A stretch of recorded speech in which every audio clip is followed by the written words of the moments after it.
All right. And we are live. Andy Day, thank you for joining us. Welcome. Yeah, thank you. Looking forward to it. I'm really excited about what we're going to dig into today because so often, we work with some of the largest vendors and hyperscalers and organizations across the world and distribution partners. And they're constantly trying to get into your brain. And you are very often bringing folks into the customer, and the mindset of the customer and are deep into digital transformation, major transformational projects. So thank you for today and what you're going to share with us.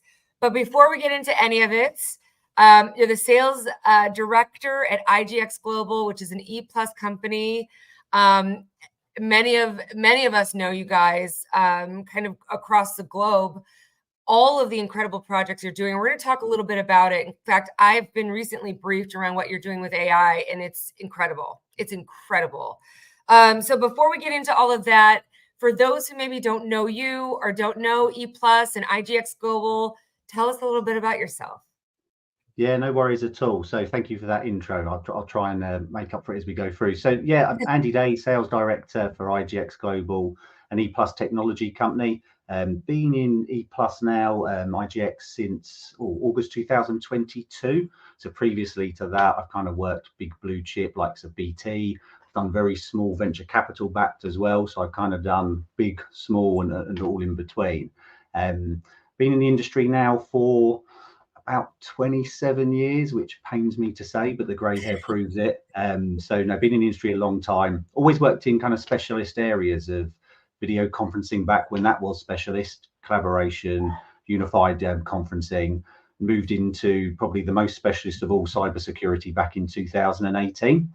So if you look at kind of what my team and I do today, we spend most of our time trying to kind of help customers build out that tech solution, so that digital transformation you were mentioning, and that's across a real broad stack of portfolio areas which we're able to provide at IGX.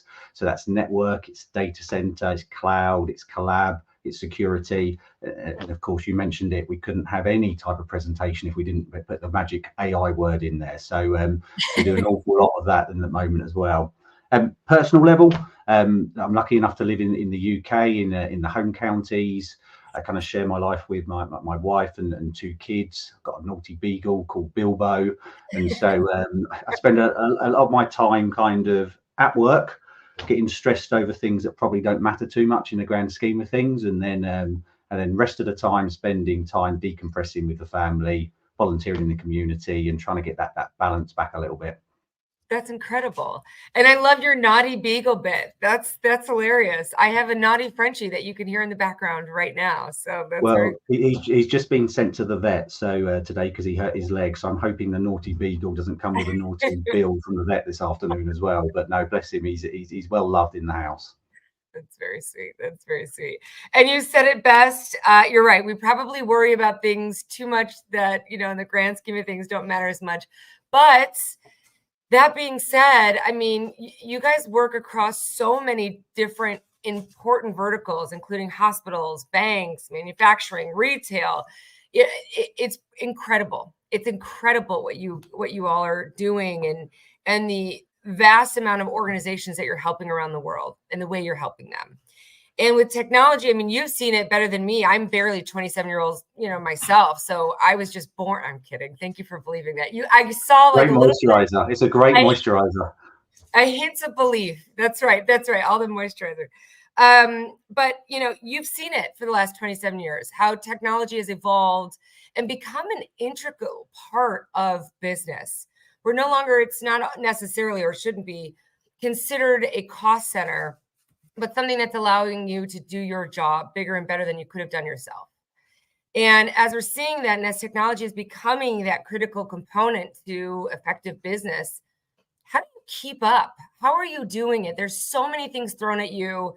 We're even seeing AI progress faster than cloud was. I mean, we are just seeing the rate of advancement speeding up faster than I've ever seen. And I'm curious to get your thoughts. How do you do that? How do you keep up?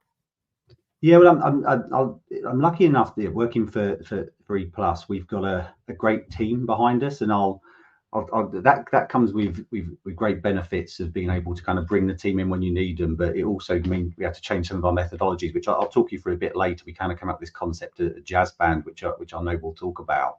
But I think, how do I personally kind of stay out of it? Like, I've been lucky enough. I think I mentioned at the start, always worked in specialist roles. Back in, I think it was 97, straight out of school, I started selling video conferencing. And that was back when people were amazed when the television spoke back at them. That's how you used to sell it. It was easy. But I kind of learned then that you've got to have a real passion for the technology. You've got to be interested in it, and you've got to do a lot of reading on it. And we have an excellent kind of setup over here where our subject matter experts at ePlus are constantly filling our eConnect site up with read this, learn this, understand this. But I've got to admit, the best way that I've found over the years, and I stress this to salespeople and peers alike, get in front of your customers. There's this word that comes out, or sentence that comes out from customers. If you ask some curious questions, you get this response of "Did you know?" And it's the "Did you knows," which is, did you know we just purchased this and it's going brilliantly? Did you know we've just installed this and it's going horribly? Did you know we saw this technology the other day? That kind of "Did you know" platform enables me to kind of understand so much more than you can read or people are willing to put in blogs. And it also then means you can go into your next meeting and go, "Hey, did you know this?" And I think you find, especially in AI and cybersecurity these days, there's a community of people who want to share their "did you knows." And so to keep ahead of the game, that kind of constant curiosity backed with the fact you've got some subject matter experts to kind of come in and talk when you need them is how I tend to stay ahead of the game. I got to admit, when I kind of moved into security back in the day, back in 2018, and I kind of picked up a bit of a project with the grad program. That kind of staying ahead and teaching became very tricky, very tricky. Mm-hmm. You're right. Even in cybersecurity, I mean, we're working on a fairly sizable project right now, trying to help organizations and hyperscalers stay ahead of it, and it's nearly impossible, if not impossible. You're kind of always playing catch up and trying to think ahead. So you mentioned a couple of things there that I want to drill down into. You mentioned the grad program. Tell me about that. What's that? Yeah, so we run them here at ePlus, but the first time I kind of saw it was back in my days at BT. So I was lucky enough, as I say, to move in from. I was doing collaboration and unified collaboration. That was my specialist area, and I like to think of myself, I was kind of top of my game there, and I could see cybersecurity. It was coming up fast with a real skills gap. So I was lucky enough through a couple of mentors to make a move over into the cybersecurity side, and again, I keep using the word lucky. I remember being approached by my then manager, Mark, and his boss, Andy, and they said, "Andy, we've got a special project for you," which was in all times in my career, special project either means we've got a great opportunity for you to excel or a great opportunity for you to leave the business. But I had a special opportunity to kind of go after a special project. And effectively, you'll know better than anyone, cybersecurity, there's a major skills gap. Back in 2018, it was 1.8 million. I think it's now, it's double, triple that at the moment, and growing. And we, like most companies, were struggling to kind of hire the talent that was out there, because there just weren't enough of them out there. So we came up with this concept of creating a cybersecurity kind of grad program. And for me to lead that, not for a 6-month period or for a 2-month project, but effectively to lead it for a full 2 to 4 year cycle. And so that was really exciting for me. I'd not done that before. I barely understood cybersecurity in detail myself. Back in video conferencing days, it was Tambo, Picturetel, Cisco, a couple of vendors. Yeah. Here, it's every vendor, every acronym you can think of. Exactly. And so I remember getting the team in for the first time, and we'd found them, and we had to find a building for them, and we got the 10 fresh-faced kind of graduates walked into the building. We sat them down, and my first day plan was, right, let's start on something simple, firewalls. We'll start, the bouncer of the network. I had it all planned out, and a hand went up just about to start and said, "Where do I plug in the wireless into my laptop?" I'm like, well, okay, that's a good question. So hang on a minute. And I said, and then we got past that bit. I realised, well, actually, a lot of these people aren't ready for cybersecurity yet. We need to get the laptop sorted. And another hand up went up the next day. I was talking about an RFP where, it comes out, we're going to work with the customer, and I was going into detail. The hand went up. What's an RFP? And again, oh God, we're going to have to go right back to basics here. And so there was a guy who worked for me at the time, a guy called Louis. He came up with this idea of brilliant at the basics. So it was this idea of, we had the opportunity there and then.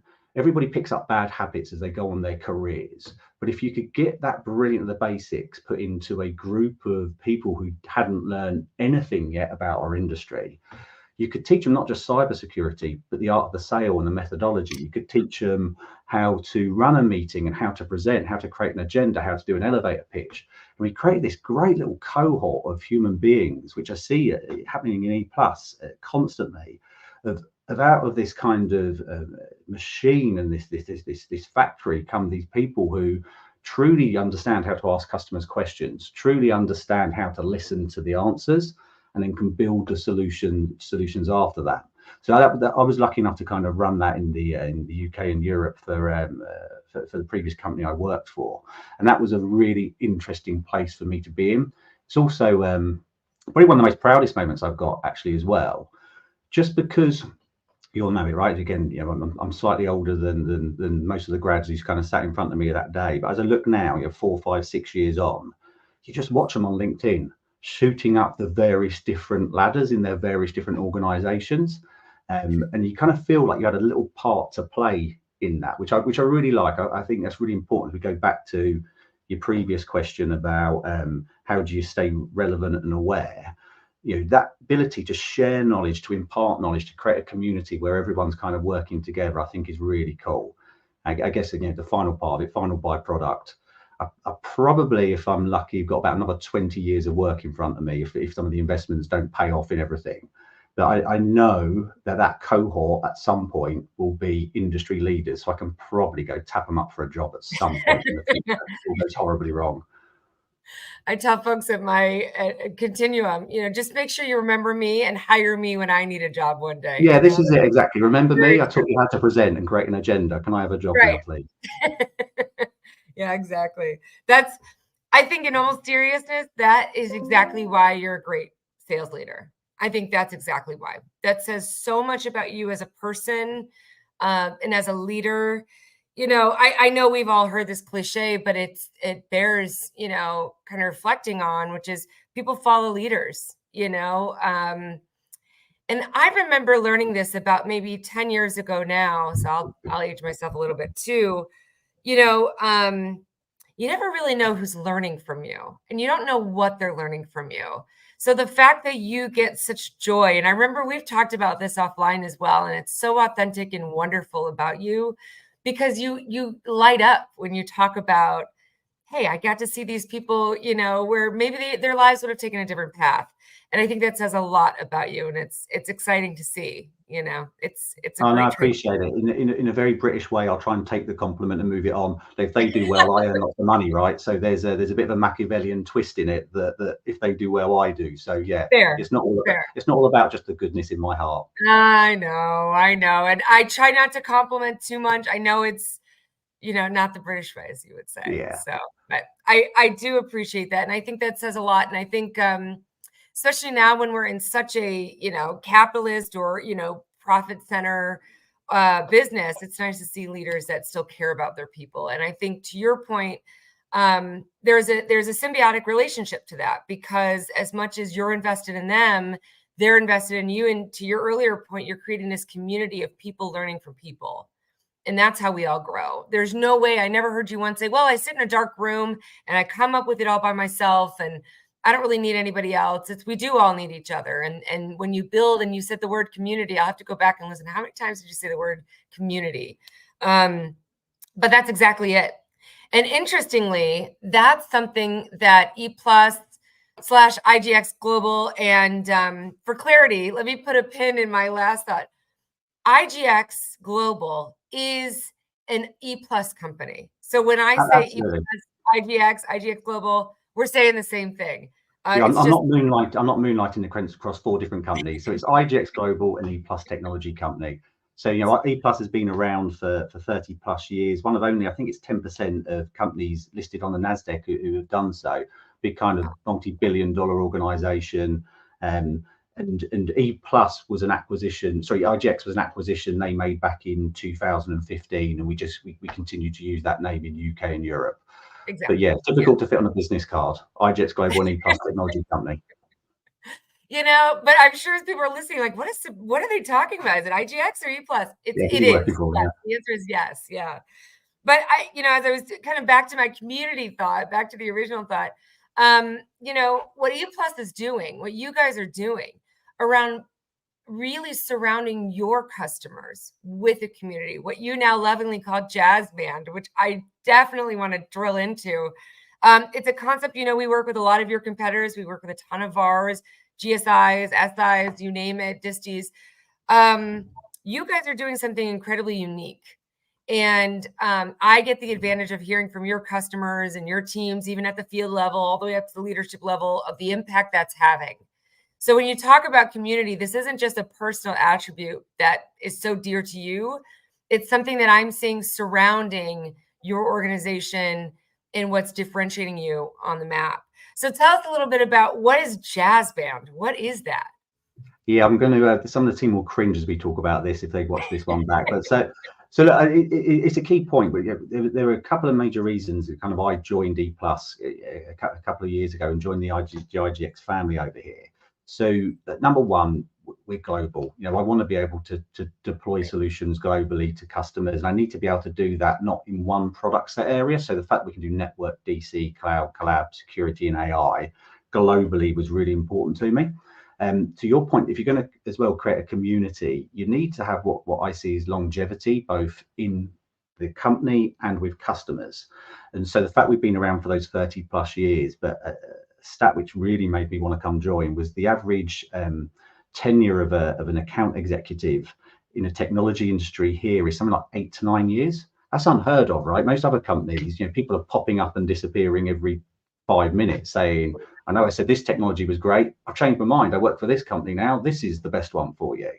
Right. So the fact that we kind of have those relationships which span multiple projects, multiple decades, even with the same groups of people, is really important. The third bit, and it's probably a bit selfish for me on the sales side, I've always run sales and specialist sales teams, and the biggest challenge we have had, you can always get budget for another salesperson. You can always get budget signed off to get another salesperson, because in theory they're quota carrying and they deliver X pound, unless they're not doing what they need to do. The challenge is most places I've worked previously and I see out there, you get this glut of salespeople. I'm a salesperson, so I say that with respect. You get all the this huge amounts of salespeople out there talking to the customers, and then below them you get your lead technical architects or your SEs, for example, and there might be a 5-to-1 ratio, e.g., 5 salespeople to 1 tech. And then you get your project managers, and it's even worse. And then you get your specialists and your international trade team who do compliance and these things. But fundamentally, you've got all these salespeople and this limited resource underneath. And one of the reasons I joined ePlus is they've got IGX. They've got a better than 1-to-1 mapping of technical resource to sales. So that means when my sales team go out and see a customer, they're not having to qualify it 52 times with the customer before the right person comes and talks to the customer. That was really empowering to me, and I was really excited about joining. But I think it was about 6 months in, I was sat down with some of the team, and we had this really a problem which I'd never seen in any other organization before, which was kind of sales top heavy, where we're kind of the other way around. In everything I've ever done, people will say the sales is the conductor of the orchestra. So always kind of think about it. The audience is the customer. They're the ones who are paying and have got the problems and have come to hear what we've got to say. And then in front of the salesperson is their team, or their LTA, their technical resource, their BDE, whatever that may be. And the conductor is the person who's meant to kind of sit in between the customer and them and tell everybody when to play. And when you've got loads of salespeople and not much resource, that's usually pretty easy, because the salesperson is generally sat there in front of quite an empty orchestra. But now and again, they go play. Here, we had a full orchestra. We had just a proper orchestra ready to play to any song that was wanted, and just one conductor. And what we were finding is when the salesperson, the conductor of the orchestra, left the room, went on holiday, went to another customer meeting, went and did something else, the room went silent, just like the conductor had left the room. And Right. the customers, like they always would come up and go, oh, there's no salesperson here, so he's on holiday, I'll wait a couple of weeks. And I was saying, well, hang on, the salesperson doesn't have to be here. And so we had to come with this idea. Someone had been talking about it previously, and they were talking, why don't we be a bit more like a jazz band? If you think about a jazz band, you've got all the same groups of musical instruments going, right? You've got the same audience. But in theory, if all the lead conductor does is not be a conductor, but be kind of the lead person in a jazz band, and they just kind of set the metronome, the tempo, and we allow everybody around that person, the LTA, to riff and play, and the international specialists to play their trade and compliance information, and let them directly engage with the audience. Well, in theory and in practice, the salesperson can leave the room, Right. can completely leave, and everything keeps on going.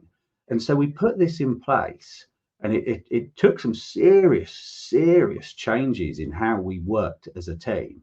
But the outcomes we've seen have been brilliant, absolutely brilliant.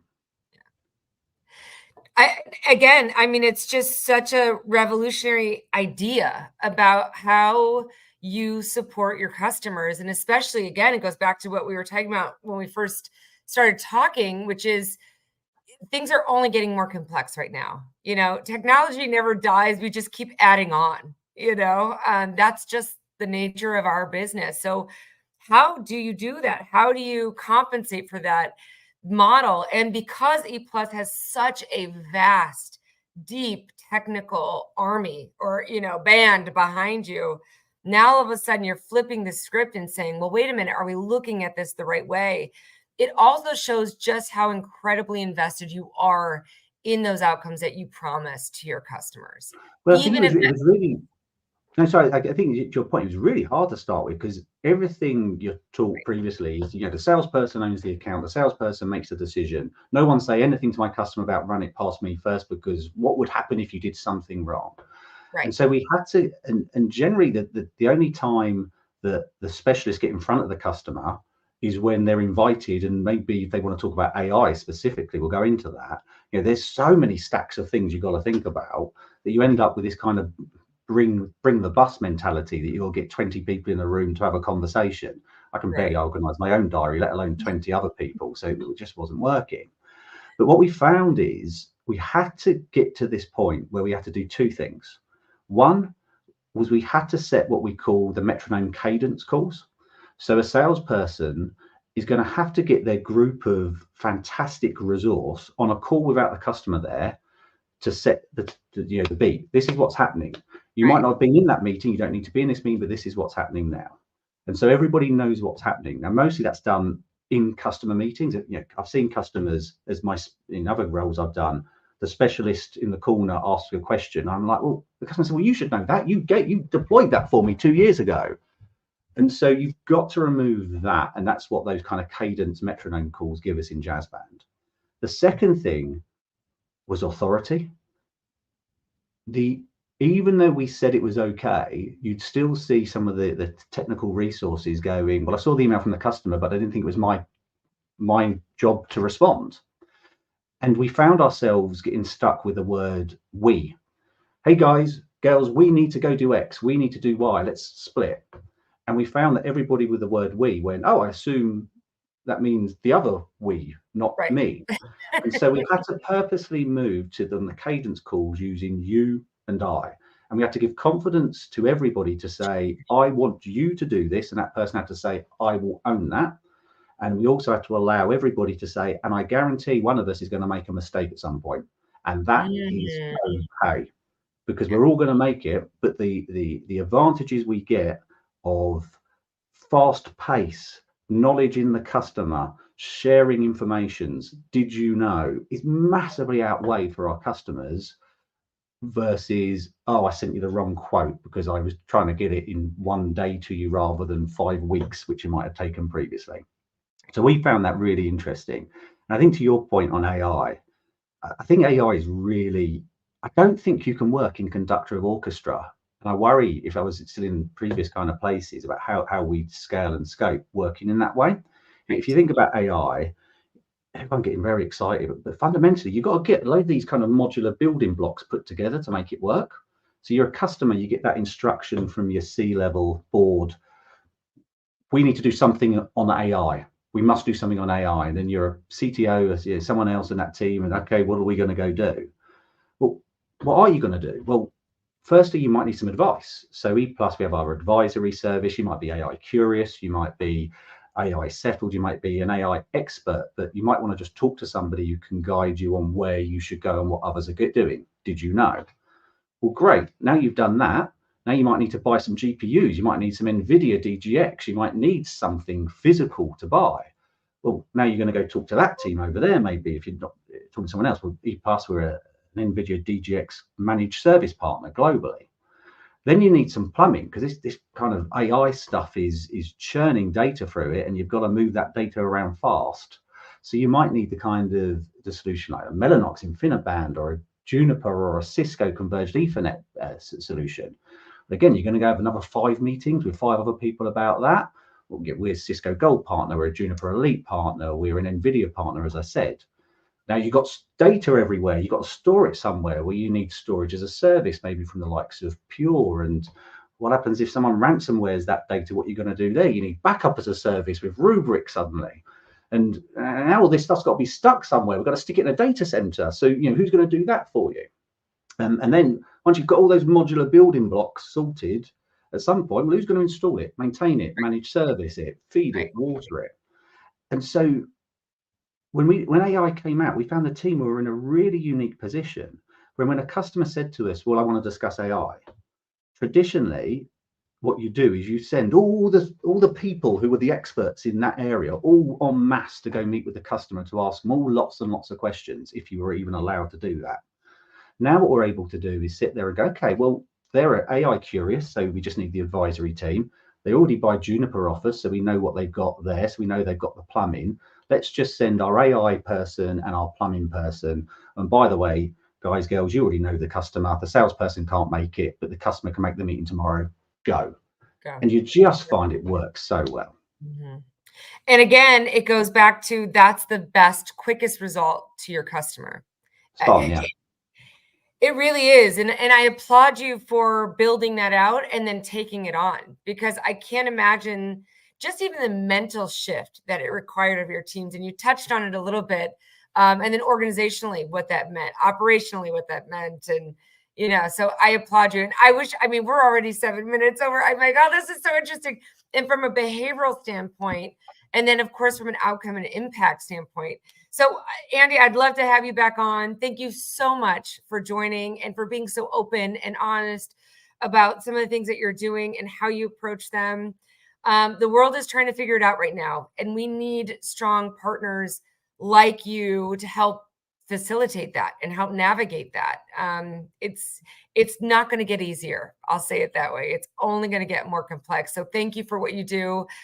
Before we go, if folks have questions, if they want to reach out to you, what's the best way that they can get in touch with you? So I'm sure we'll put a little link on somewhere on the IGX Global webpage and our contact us page. But look, do reach out, partners, customers, etc. Desperate to kind of sit in a room and take our jazz band methodology and the great people we've got, sit them in front of you and help you get great outcomes. So reach out to us on the details we provide, and looking forward to talking and sharing some did you knows. Did you knows? There we go. Another lesson learned that I'll take with me. So thank you, Andy, and we will see you soon. Great stuff. See you soon. See you soon. Bye.